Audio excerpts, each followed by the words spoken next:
एक देव ऐसे हैं जिनको महा संबोधन से संबोधित किया गया।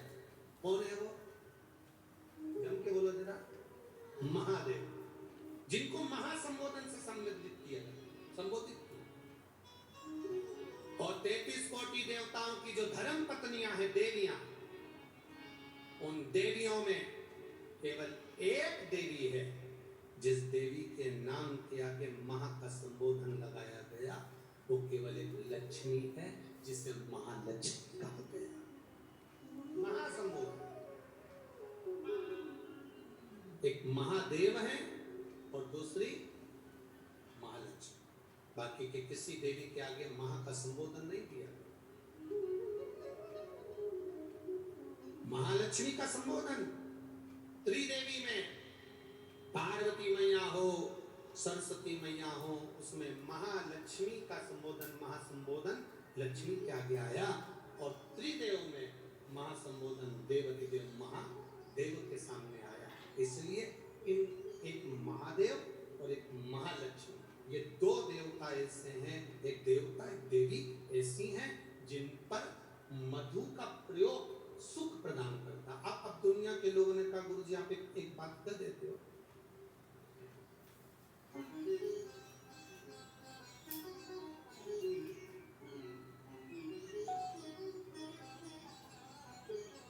शिव कथा कर, एक देव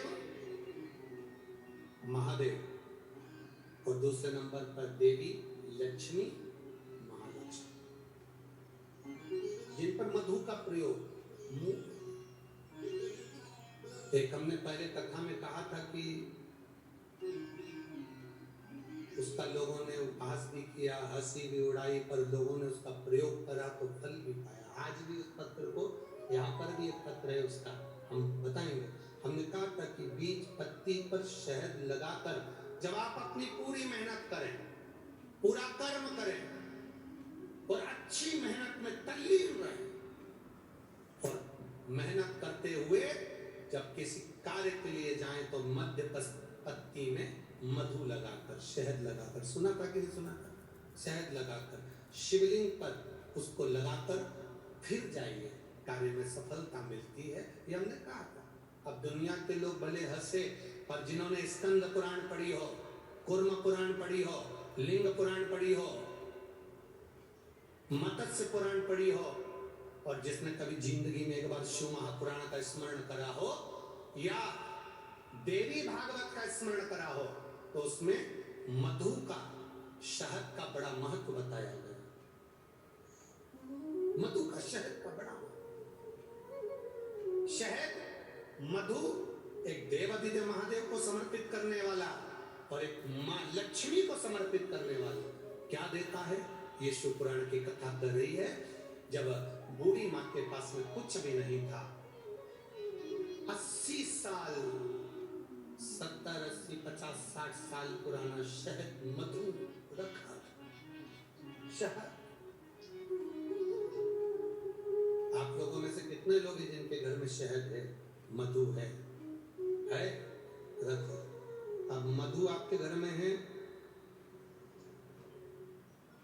कोई सामान आपके घर में दाल भर कर रखना, उसमें कीड़े पड़ जाएंगे, सड़ जाएंगे। दूध रख दिया, घी रख दिया, 10 साल, 5 साल, 8 साल, 15 साल में उसमें कीड़े पड़ सकते हैं, वो सड़ सकता है। पर केवल एक मधु, शहद ऐसा होता है जो 50 साल तक भी रखा रहे तो सड़ता नहीं है, बल्कि औषधि बन जाता है।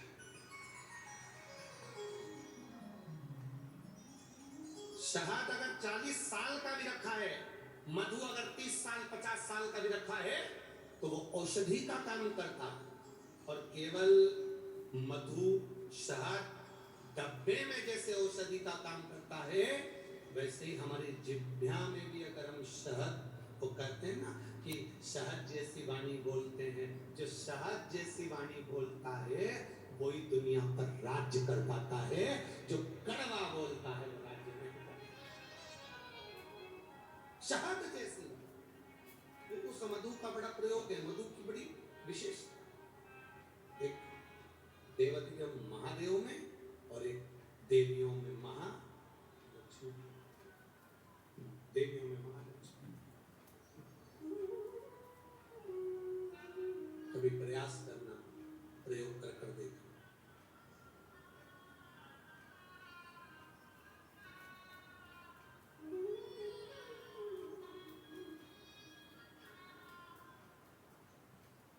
कभी प्रयास करना।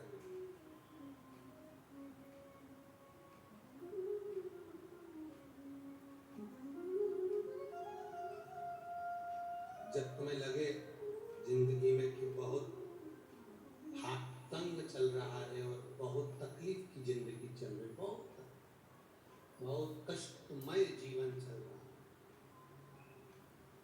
बहुत कष्ट,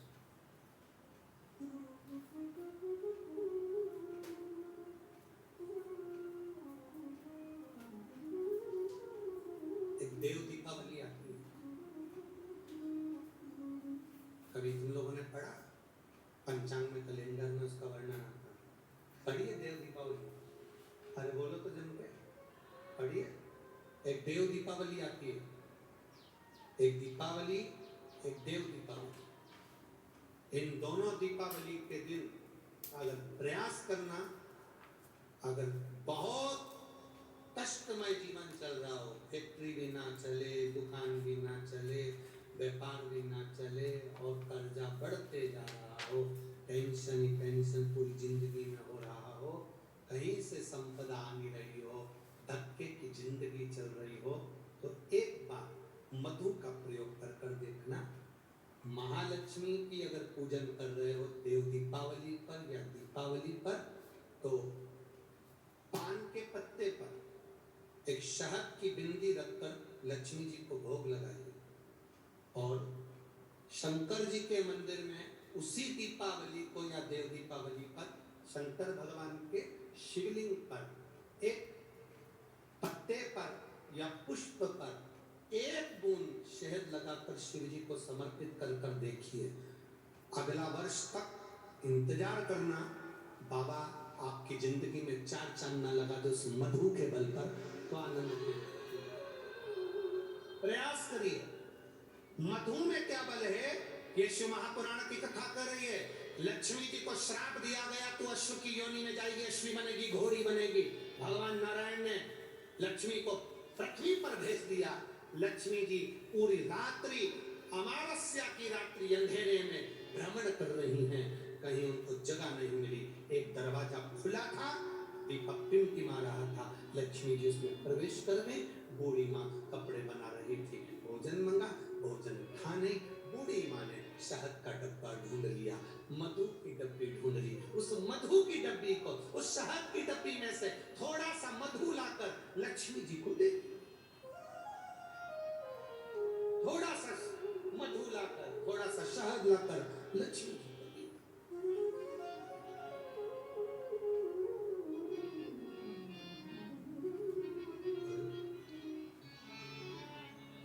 कहाँ से लाऊं लड्डू, कहाँ से लाऊं, कहाँ से लाऊं बर्फी, वो शक्कर चढ़ी रे, कहाँ से लाऊं बर्फी, वो शक्कर चढ़ी रे। ओ भोले तेरी सेवा हमसे ना बनी रे, ओ भोले तेरी सेवा हमसे ना बनी रे। पूजा की थाली हम लिए खड़े रे, पूजा की थाली हम लिए खड़े रे, ओ पूजा की थाली हम लिए खड़े रे, पूजा की थाली हम लिए खड़े रे। ओ बाबा तेरी सेवा हमसे ना बनी रे, बाबा तेरी सेवा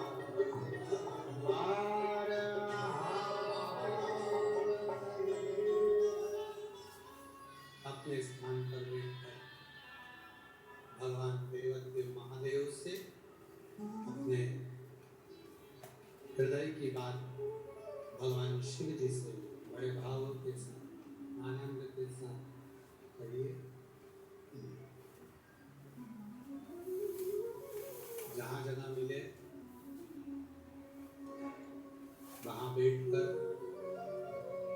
भगवान देवादिदेव महादेव से हृदय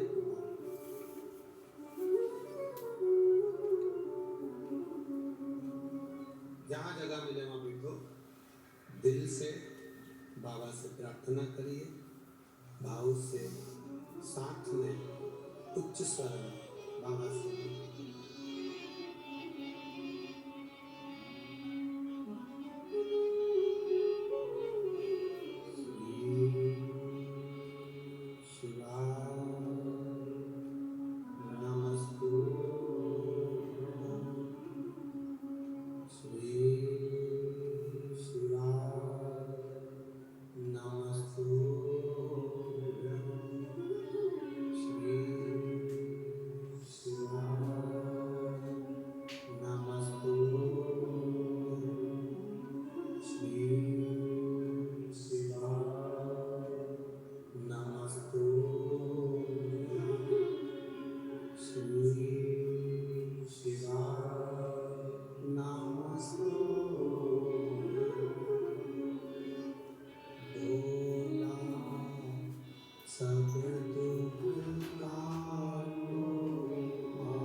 शिव कथा कर रही है, भगवान शंकर का संवाद कर रहा है।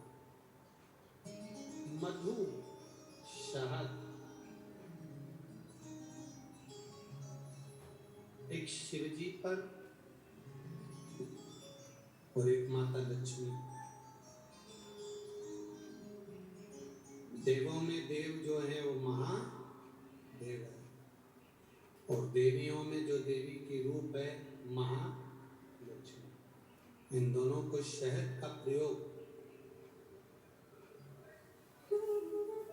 सुख देता है। जो शिव के भरोसे है उसको भटकना नहीं है, जो शंकर के भरोसे है उसको डोलना नहीं है। शिव समान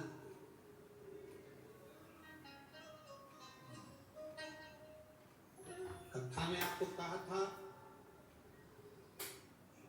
बिल्डिंग बनाना सरल है, दुकान बनाना सरल है, ये कठिन नहीं है। करोड़पति बनना कठिन नहीं है, धन कमाना कठिन नहीं, पर संस्कारवान बनाना कठिन। प्रयास करो। लक्ष्मी जी, माता लक्ष्मी, माँ लक्ष्मी ने बूढ़ी माँ के घर में मधु चाटा, शहद चाटा।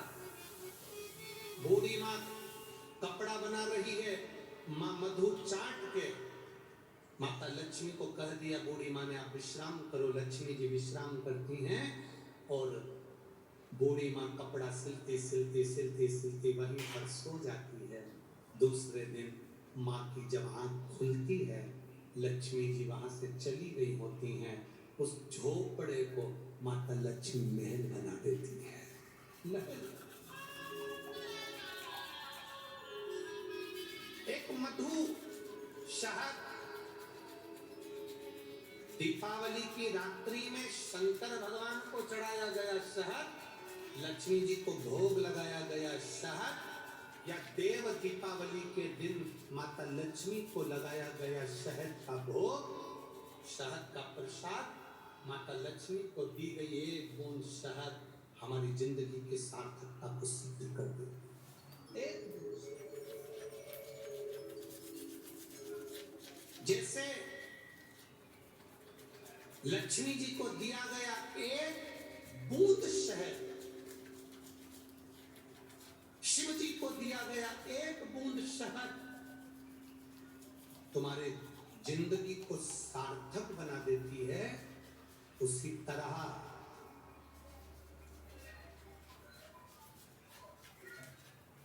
5 प्रदेशों में चुनाव होने जा रहे हैं, वोटिंग होने जा रही है।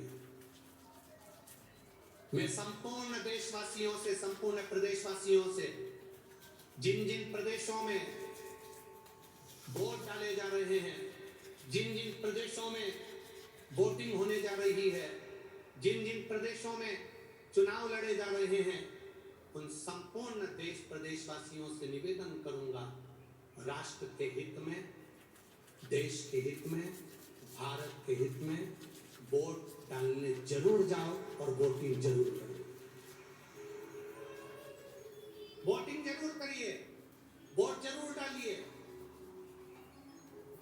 जैसे बेटी को वस्त्र का दान देते हो, जीवन में जैसे कन्या दान करते हो, अन्न दान करते हो, उसी तरह अपने जीवन में एक वोट का मतदान अवश्य करो और जिंदगी को सार्थक करो। अवश्य करो। जिन जिन प्रदेश में वोटिंग होने जा रही है, प्रत्येक भोजन बाद में करो, पानी बाद में पियो, पहले जाकर राष्ट्रहित के लिए, भारत के सम्मान के लिए, भारत के हित के लिए वोटिंग जरूर करो। मेरा संपूर्ण प्रदेशवासियों से निवेदन है, होने वाली वोटिंग में आप आगे बढ़कर वोट अवश्य डालें और इस भारत को, इस राष्ट्र को मजबूत बनाने का प्रयास करें। आपका एक वोट पूरे राष्ट्र को मजबूत बनाएगा, ये निश्चित। जरूर जाइए और हमारे राष्ट्र का उत्थान करिए, भारत भूमि का उत्थान। राष्ट्रहित में आपका ये कार्य। एक बूंद शहद, एक बूंद शहद देवाधिदेव महादेव को चढ़ाया, उसका फल है। एक बूंद शहद माता लक्ष्मी को चढ़ाया, उसका फल। शिव महापुराण की कथा कहती है, बूढ़ी माँ का पूरा मकान जो झोपड़ा था वो पूरा बन चुका। एक बूंद शहद माँ लक्ष्मी चाट। बहुत ज्यादा मात्रा में क्लेश रहता हो, बहुत झगड़ा, परिवार में विवाद, तो प्रयास करा करो, जब आप देवाधिदेव महादेव को जल चढ़ाने के लिए जाएं और प्रदोष का यदि दिन हो या महीने की शिवरात्रि हो या प्रदोष का दिन हो, तो उंगली में भले एक उंगली में जरा सा शहद लगा कर ले जाओ और अशोक सुंदरी वाली जगह पर और शिवलिंग पर उस शहद को लगाकर जल चढ़ाने का प्रयास करो। आप दो प्रदोष या 2 महीने की शिवरात्रि अगर आपने कर ली, अपने आप आपके घर में क्लेश समाप्त होता चले जाएगा, शांति बनना प्रारंभ हो जाएगा। शहद में वो फल है, मधु में वो फल। माता लक्ष्मी को सबसे ज्यादा प्रिय प्रसाद कौन कौन सा होता है? जल्दी बोलो, जरा जल्दी से बताओ। माता लक्ष्मी का प्रिय प्रसाद कौन सा है? कोई कहेगा खीर, कोई कहेगा सीरा हलवा, कहेगा सिंगोड़ा, कोई कहेगा सीताफल, कोई कहेगा फल। पर माता लक्ष्मी के लिए सर्वश्रेष्ठ अगर कोई पकवान है, माता लक्ष्मी के लिए अगर सर्वश्रेष्ठ यदि कोई भोग है, अगर कोई ने किसी दीपावली के दिन अगर लक्ष्मी जी को शहद का यदि भोग लगाया है, तो उसके घर में कभी गरीबी नहीं आ सकती, वो उन्नति की ओर बढ़ता है। अब दुनिया के लोग क्या करते हैं, दीपावली के दिन पकवान बनाते, गुजिया बनाते, चक्की बनाते, बर्फी बनाते, लड्डू बनाते, बाजार से मिठाई लाते, पकवान बनाते, खीर बनाते, हलवा बनाते। दुनिया का सारा भोग माता लक्ष्मी को दीपावली के दिन लगाते हैं, पर बहुत कम लोग होते हैं जो लक्ष्मी जी को शहद का भोग लगाते हैं। मेरे हिसाब से तो यहाँ भी जितने बैठे होंगे, इसमें भी कुछ ही होंगे गिने चुने जो लक्ष्मी जी को शहद का भोग लगाते है। कोई है शहद का जो भोग लगाते लक्ष्मी जी को? तो लक्ष्मी जी को शहद का भोग लगा। लक्ष्मी को शहद की प्रियता, मधु की प्रियता, वो आनंद था। शिव महापुराण की कथा कहती है, भगवान शंकर का पावन चरित्र कर रहा है। शिव महापुराण वर्णन कर रही है, भगवान ब्रह्मा जी ने भगवान नारायण से कहकर एक विशाल पर्वत का मंथन करा, जिसने शिवलिंग की आकृति उत्पन्न करी और शिवलिंग की आकृति को उत्पन्न किया। भगवान नारायण ने भगवान शिवलिंग के चरण ढूंढे, सत्य कहा मुझे चरण नहीं मिले, इसलिए उनका नाम सत्यनारायण हो गया। भगवान ब्रह्मा जी आकाश मार्ग की ओर बढ़ते चले गए, उनको कोई शीश नहीं मिला, तो केतकी के फूल से झूठ बुलवाया, माता गौ माता से झूठ बुलवाया, और ब्रह्मा जी ने खुद ने झूठ बोला। ब्रह्मा जी स्वयं झूठ बोल दिए, उनका सिर कटा, कर्मनाशा नदी प्रकट हो। कर्मनाशा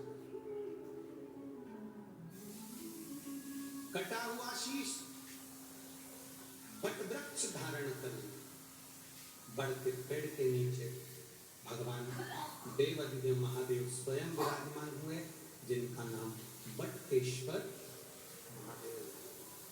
बोल बटकेश्वर महादेव की। आगे वर्णन आता है, सुंदर प्रसंग के अंतर्गत चारों तरफ आनंद समाहित था। दक्ष प्रजापति की धर्मपत्नी माता प्रसूति और दक्ष प्रजापति माता भवानी की आराधना करते हैं। घर में एक बेटी का जन्म हो जाए, एक बेटी का।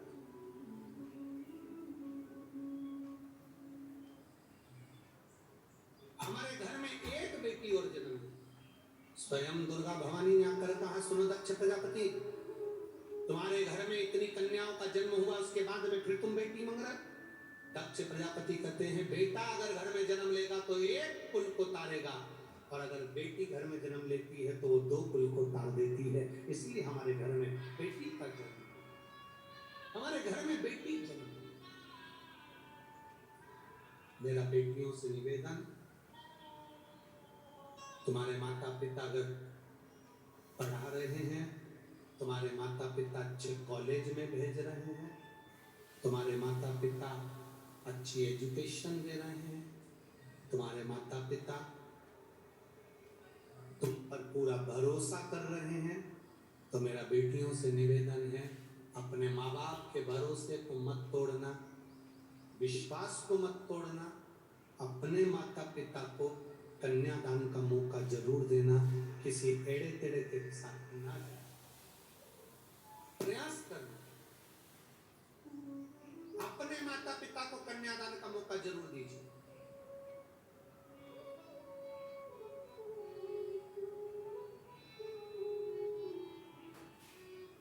दिखावे में पड़कर मत, दिखावे में मत पड़।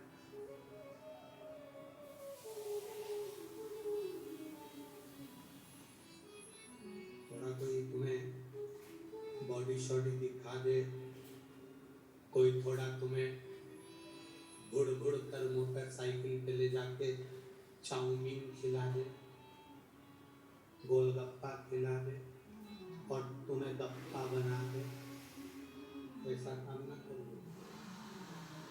बचिए, बचिए, गलत संगत में ना चले जाना। पार्वती मैया ने देवाधिदेव महादेव को अपना पति बनाया, सती मैया ने भगवान शिव को अपना पति बनाया, असुर आए, राक्षस आए, सब पाना चाहते थे और कहीं नहीं गए। मेरा बेटियों से निवेदन है, अपने धर्म में, अपने सनातन धर्म में, अपने ही धर्म के अंदर विवाह करना, किसी दूसरे धर्म में मत चलिए। किसी दूसरे धर्म में प्रवेश ना करें। थोड़े दिन की चांदनी नजर आती है, फिर अंधेरी रात पूरी जिंदगी नजर आती है। अपने धर्म के अंदर भले जैसा लड़का मिले और जैसे तुम्हारे माता पिता विवाह करा दे, उसमें सुखी रहने का प्रयास करें, दूसरे धर्म में ना जाए। भगवान देवाधिदेव महादेव की करुणा से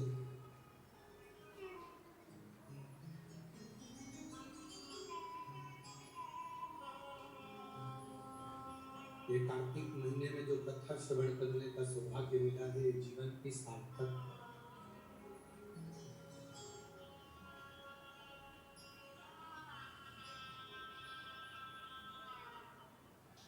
दुनिया वालों को जो अवसर भगवान शिव ने दिया है, ये ऐसे ही नहीं मिलता। ये संपूर्ण धुलिया वासियों ने जो एक लोटा जल देवाधिदेव महादेव को चढ़ाया, ये महादेव ने उनकी सुनी और कथा।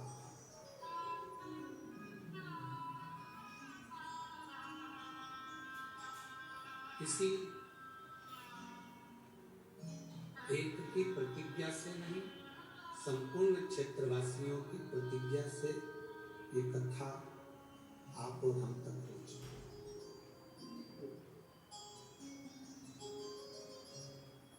संपूर्ण क्षेत्रवासियों की।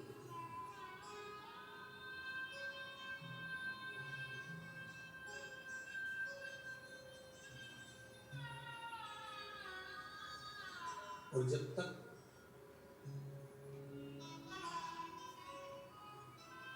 देवाधिदेव महादेव की करुणा नहीं होती, कृपा नहीं होती, उसकी दया नहीं होती, एक कदम भी हम भगवान की ओर नहीं बढ़ सकते। कई लोग कहते हैं गुरुजी कलयुग चल रहा है, घोर कलयुग चल रहा है, यहाँ कोई किसी का मीत नहीं।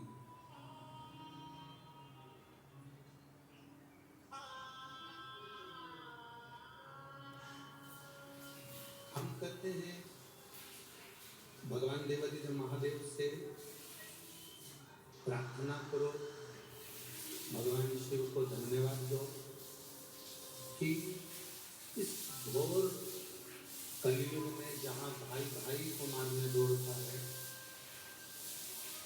सास बहू और सास का संबंध ठीक नहीं रह पाता, पति पत्नी भी श्रेष्ठता से नहीं रह रहे, बच्चे अपने माता पिता से, माता पिता अपने बच्चों से श्रेष्ठता से नहीं रह रहे। ऐसे घोर कलयुग में भी भगवान शंकर की कथा आप अगर ये लाखों की संख्या में श्रवण कर रहे हैं, तो ये कलयुग नहीं, ये शिव युग है, जिसको भगवान कहते हैं।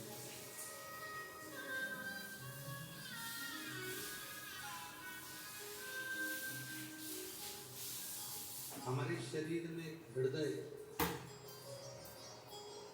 हमारे शरीर में एक मन, एक हृदय ऐसा होता है जिसको सत्ययुग कहा जाता है,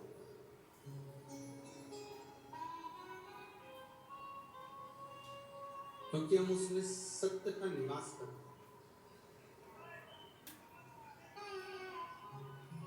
शिव महापुराण की कथा एक बड़ी सुंदर बात कहती है कि अगर हमें कहीं दूसरी जगह झांकने का मौका मिले तो हमें कलयुग में नहीं झांकना।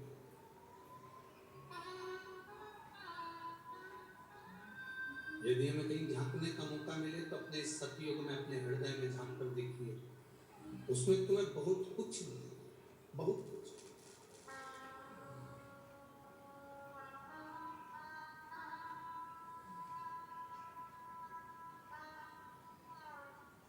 जब अपने हृदय में, अपने चित्त में, अपने मन में हम झांकेंगे, अपने हृदय में हम झांक कर देखेंगे तो उसमें हमारा अपना खुद का एक आईना नजर आए।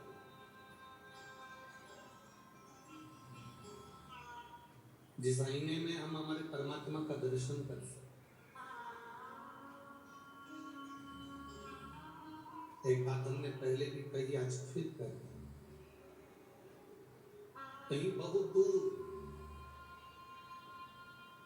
तुम्हें जाने की जरूरत नहीं है भगवान को भी जानने की।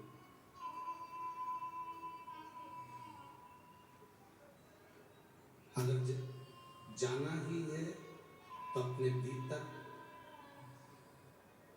कभी एकांत में बैठकर, आपको जैसे मथुरा कोसी की कथा में कहा था, एकांतेश्वर मान।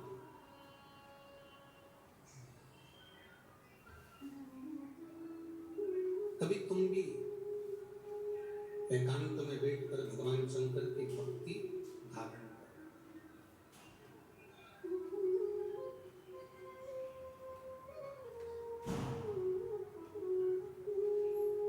दो चीजें बड़ी कारगर होती है, केवल मात्र 2 हफ्ते भी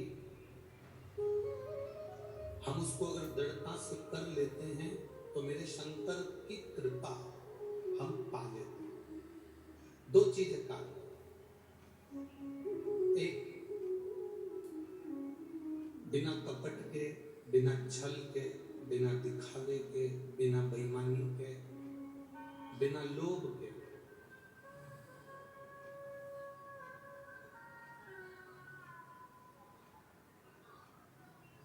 श्री शिवाय नमस्तुभ्यम मंत्र का जाप बेलपत्र के वृक्ष के नीचे बैठकर करना।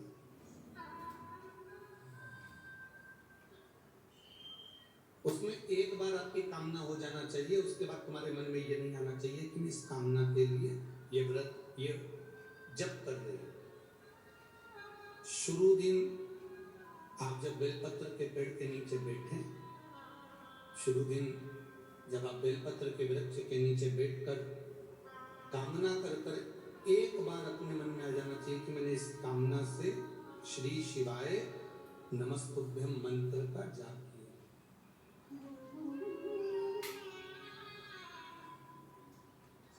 और दूसरे नंबर पर है, जब बेलपत्र का पेड़ कहीं सूख गया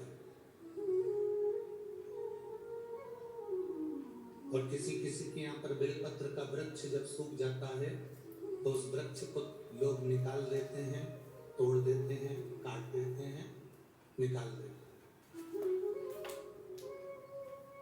अगर किसी के यहाँ पर बेलपत्र का पेड़ कट गया हो, सूख गया हो, सूखा हो, किसी के काम नहीं आ रहा हो, तो वहां से बेलपत्र के वृक्ष की थोड़ी सी जड़ के पास का भाग लेकर आना और उसका चंदन जैसी मुठिया बना लेना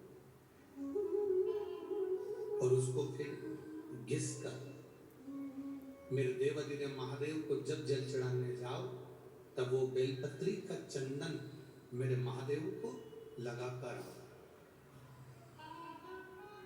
हरे वृक्ष को नहीं तोड़ना,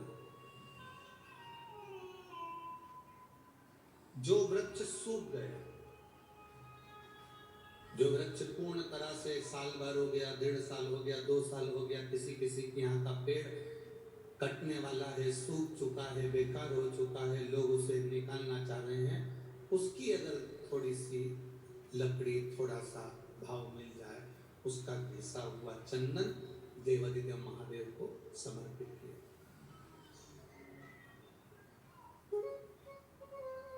हरे वृक्ष की लकड़ी को नहीं, तुम अगर हरे वृक्ष की लकड़ी को काट कर लिया है, तोड़ कर लिया है, फिर उसको सुखा लिया, सुखाकर तुमने चंदन बनाया, वो श्रेष्ठ नहीं है, उसका कोई महत्व नहीं, उसकी कोई मूलता नहीं। शिव महापुराण की कथा तो यहां तक कहती है कि हरे वृक्ष में से जब हम पत्तियां तोड़ते हैं तो उसकी डाली कभी नहीं टूटना चाहिए। वृक्ष में से केवल पत्ती तोड़ो पर डाली ना तोड़ो। फूल में से, फूल के पौधे में से, पुष्प की डाली में से पुष्प तोड़ो और उसकी डाली कभी मत तोड़ो। तुलसी मां, तुलसी का दल तोड़ो पर डाली कभी नहीं। आंवले के वृक्ष के आंवले तोड़ो पर आंवले की डाली कभी ना तोड़ो। पीपल के वृक्ष के पत्ते तोड़ लो पर पीपल की डाली कभी ना तोड़ो। शमी के वृक्ष के पत्ते तोड़ लो पर शमी के वृक्ष की डाली नहीं तोड़ो।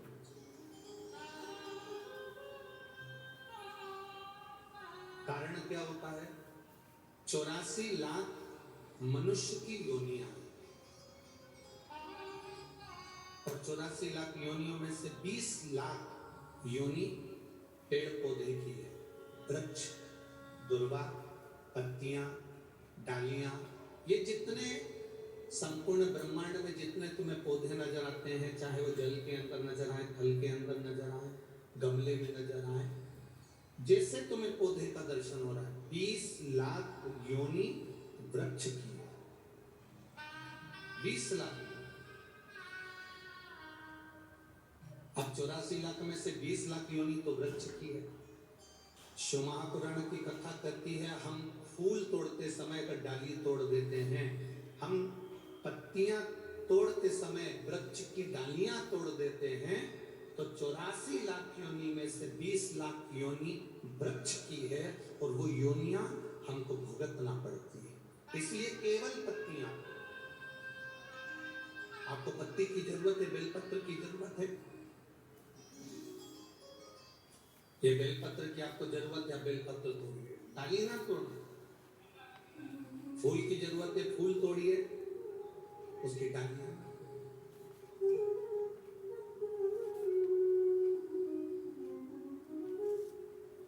कई लोगों का ऐसा भाव होता है कि ढेर सारी डालियां तोड़ के ले आते हैं और मोहल्ले में पत्तियां बांटते हैं और सोचते हैं मैंने पुण्य कमाया। नहीं, इससे पुण्य की प्राप्ति नहीं। एक बड़ा सुंदर संवाद आता है।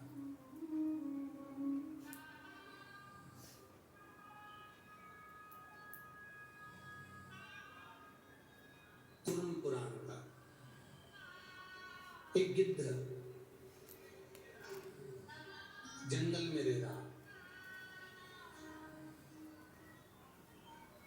और उस गिद्ध का पूरा परिवार जंगल के अंदर है।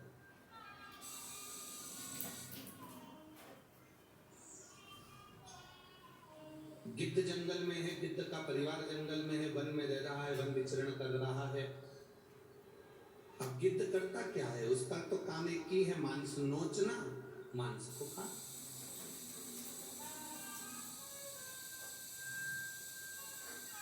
एक दिन गिद्ध जिस जगह से निकल कर जा रहा था तो वहां से 4 संत निकल कर जा रहे थे, बड़े भाव से। वो चारों संत हरि गुणगान करते करते चले।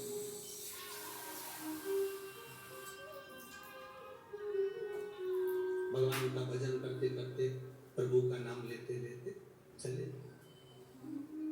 संत तो संत है, जहां से निकलता है वो सुगंध फैलाता हुआ जाता है।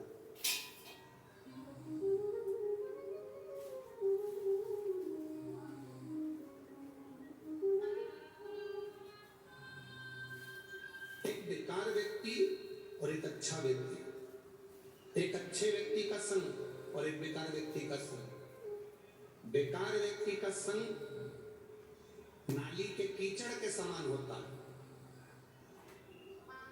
अगर नाली के कीचड़ को नहीं हिलाओगे, तुम सोचो कि ये बदबू नहीं मारेगा, तो भी वो नाली का कीचड़ उसके पास बैठे रहोगे तो वो बदबू मारेगा। और अच्छे व्यक्ति का संग इत्र की तरह होता है, वो जहां से लगा कर जाएगा उसके पास वाले को सुगंध जरूर देता हुआ, उसके पास वाले को सुगंध जरूर देगा। अब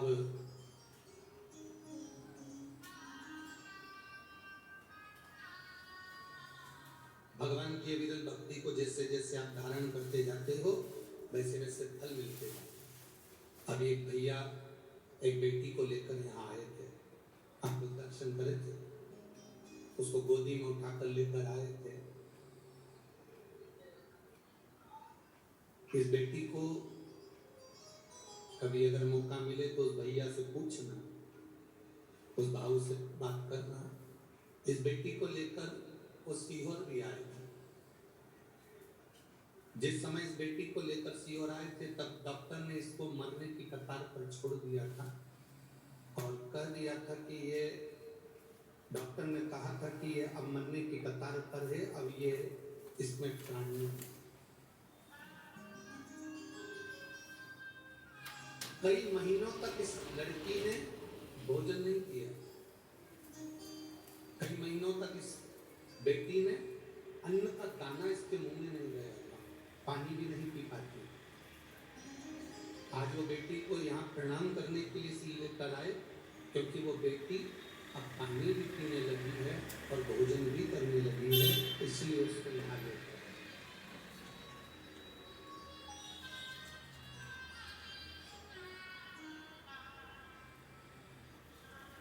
कि बाबा इतना संभाला है, प्राण छूटते हैं जीव के पर तड़प तड़प कर ना छूटे, ये हर एक व्यक्ति के मन के भाव होते हैं। शरीर मिला है, उसका प्रयोग।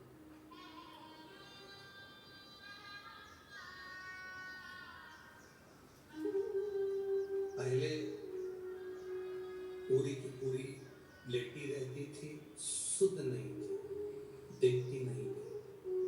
अब वो कह रहे थे कि इसमें थोड़ा ज्ञान आया, अब समझने लगी है, देखने लगी है और सब उसके मन का भाव भी जानती है।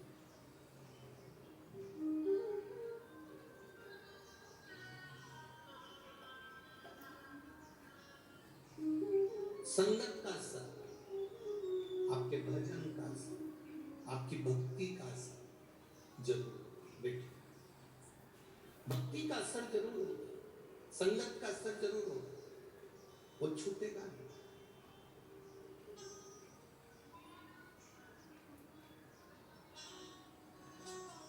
शिव कथा कह रही है कि गिद्ध ने 4 संतों को जाते हुए देखा तो वो भजन करते करते जा रहे थे, स्मरण करते करते,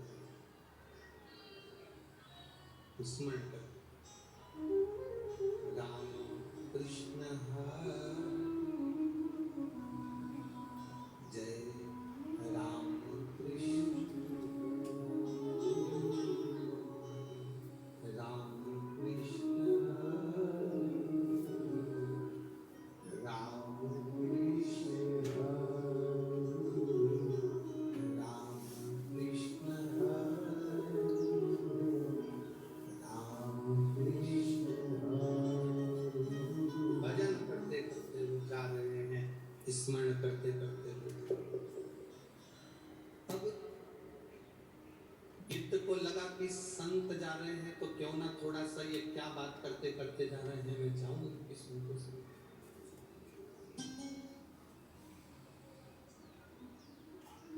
आप में से कई लोग ऐसे हैं जो कभी शिव महापुराण की कथा में आज तक नहीं गए। आप में से कई लोग ऐसे हैं जो कभी शंकर को मानते नहीं थे। आप में से कई लोग ऐसे हैं जो कभी शिव के मंदिर नहीं जाते थे। आप में से कई लोग ऐसे हैं, अगर पड़ोसी भी जल चढ़ाने जाता था तो हंसते थे, पर जब धीरे धीरे आप अच्छी संगति में आए और आपने शिव जी को पहचानना प्रारंभ करा, तब बाबा को जान गए। अब बाबा को आप छोड़ते नहीं हो, बाबा का भजन करते।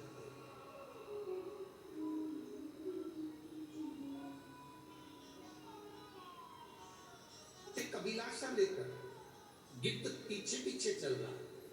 संत आपस में बात करते करते चले, और संतों ने आपस में बात करते करते कह दिया कि जब कोई भगवान का भक्त, जब कोई संत, कोई भगवान का भक्त, भगवान का गुणगान करने वाला, भगवान की भक्ति में डूबने वाला, शंकर की आनंदमय लीला का धारण करने वाला, शिव चर्चा में डूबने वाला, राम कृष्ण पांडुरंगा हरि विठल का स्मरण करने वाला, दत्त प्रभु का नाम का स्मरण करने वाला, शिव के नाम का स्मरण करने वाला, राम के नाम का स्मरण करने वाला, कृष्ण के नाम का स्मरण करने वाला, जब कोई श्रेष्ठ भक्त कहीं से निकलता है तो उसके चरण की जो रज होती है, उस रज में अगर गिद्ध के पंख भी उस रज का स्पर्श कर लेते हैं तो गिद्ध के पंख भी सोने के हो जाते हैं। गिद्ध के पंख भी सोने के हो जाते हैं। ये गिद्ध ने सुन लिया। अब गिद्ध को लगा, मैं तो इतना मांस खाता हूं, मैं तो नोच नोच कर लोगों के मांस के छींतड़े निकाल देता हूं, और मेरे जैसे पापी के पंख भी क्या सोने के हो सकते हैं? मैं भरोसा नहीं करता, मैं विश्वास नहीं करता।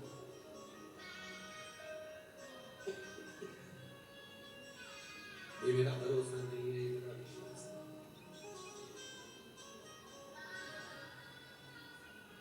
कई लोग हैं ऐसा होता है।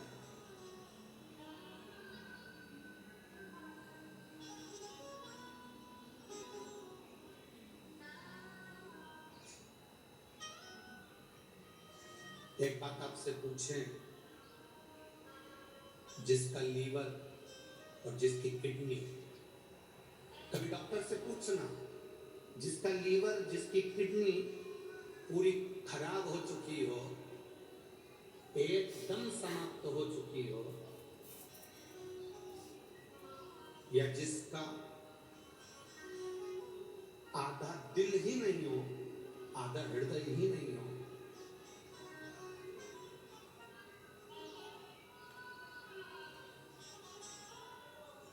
तो वो क्या संसार में बहुत दिन टिक सकता, बहुत दिन रह सकता?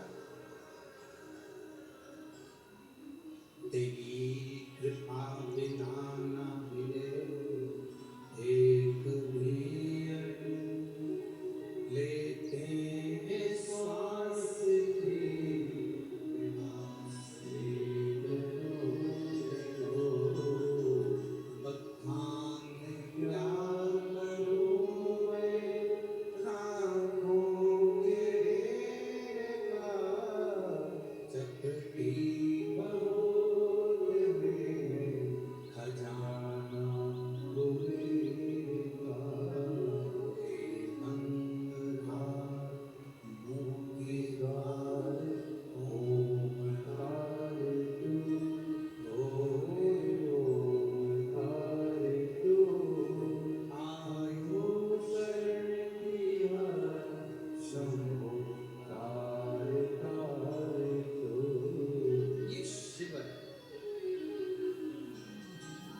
कभी अपने भरोसे को गिरने मत दो, कभी अपने भरोसे को टूटने मत दो। यदि तुम्हारा विश्वास पक्का है, तुम्हारा भरोसा दृढ़ है, तो शिव मिलता जरूर है। उसे पाने के लिए आप कहीं मत जाओ, वो आपको ढूंढता ढूंढता आपके करीब है।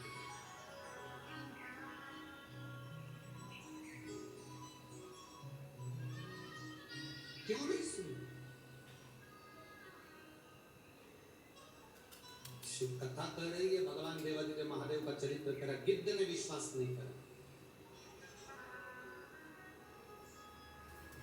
तो शंकर की चर्चा करने वाला, कोई शिव नाम का गुणगान करने वाला, कोई शंकर की भक्ति को धारण करने वाला, क्या उसके चरण की रज भी हमारे पंख को, गिद्ध के पंख को सोना कर सकते?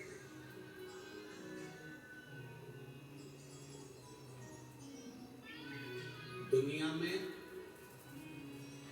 कोई कथा ऐसी नहीं है जिस कथा के पंडाल की धूल, रज, मिट्टी लोग सिर पे लगाते हो या अपने साथ लेकर जाते हो।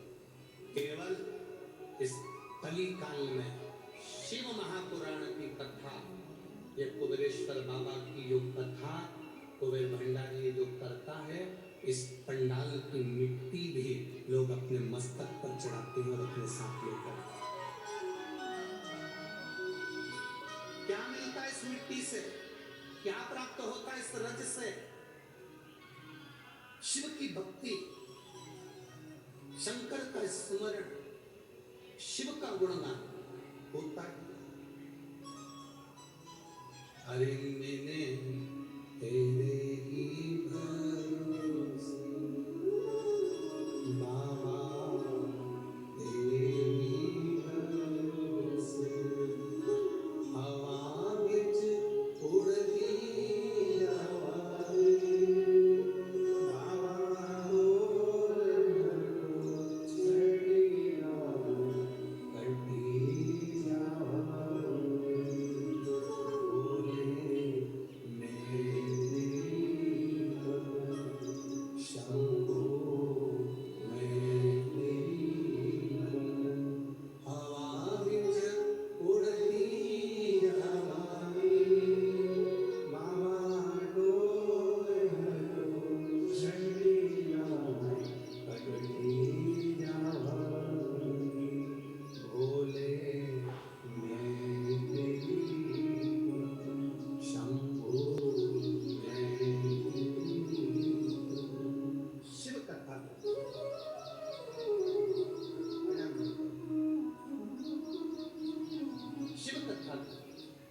भगवान देवादिदेव महादेव का संवाद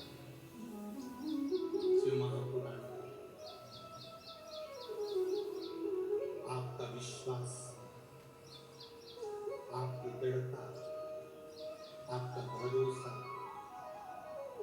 आपको भगवान शिव के करीब लेकर जाए, भगवान शंकर के। जब आपका भरोसा दृढ़ हो, जब आपका विश्वास प्रबल हो, वो आपको शिव के नजदीक ले शंकर के।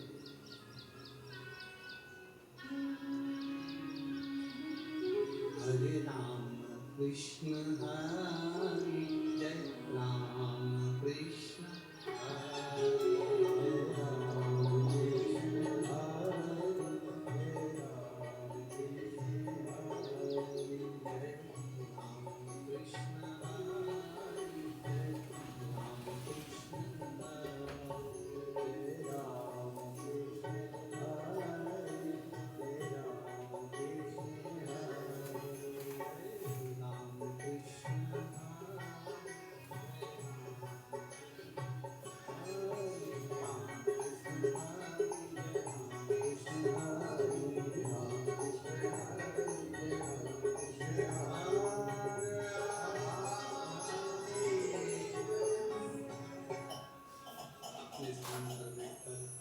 भगवान देवादिदेव महादेव से अपने हृदय की बात भगवान शिव से बड़े भावों के साथ दिल से बाबा को अपने मन की बात कहो, दिल से बाबा से अपने हृदय की बात भावों के साथ, जिसको आता है साथ में बोलेंगे, उच्च स्वर में बाबा से प्रार्थना करें।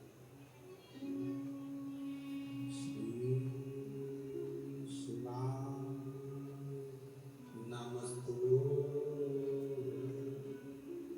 श्री शिवाय नमस्तु।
हाँ,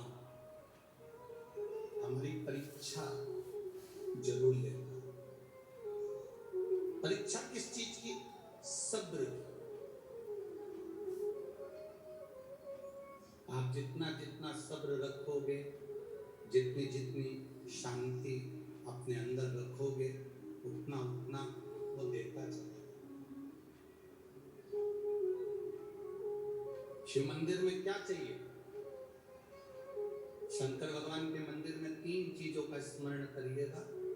एक, अपने घर का जल महादेव को जरूर चढ़ाओ। दूसरा, शंकर के मंदिर में जाओ, बन सके थोड़ी सेवा कर लो, सफाई कर लो, झाड़ू पोछा कर लो, निर्माल्य हो विसर्जन कर दो, दिए ठंडे रखे हो उनको उठाकर एक ओर रख दो।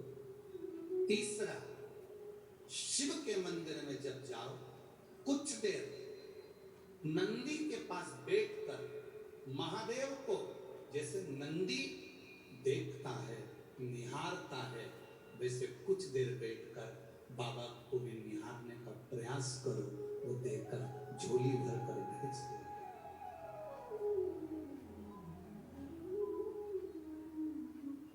वो देता है और उसके देने में कोई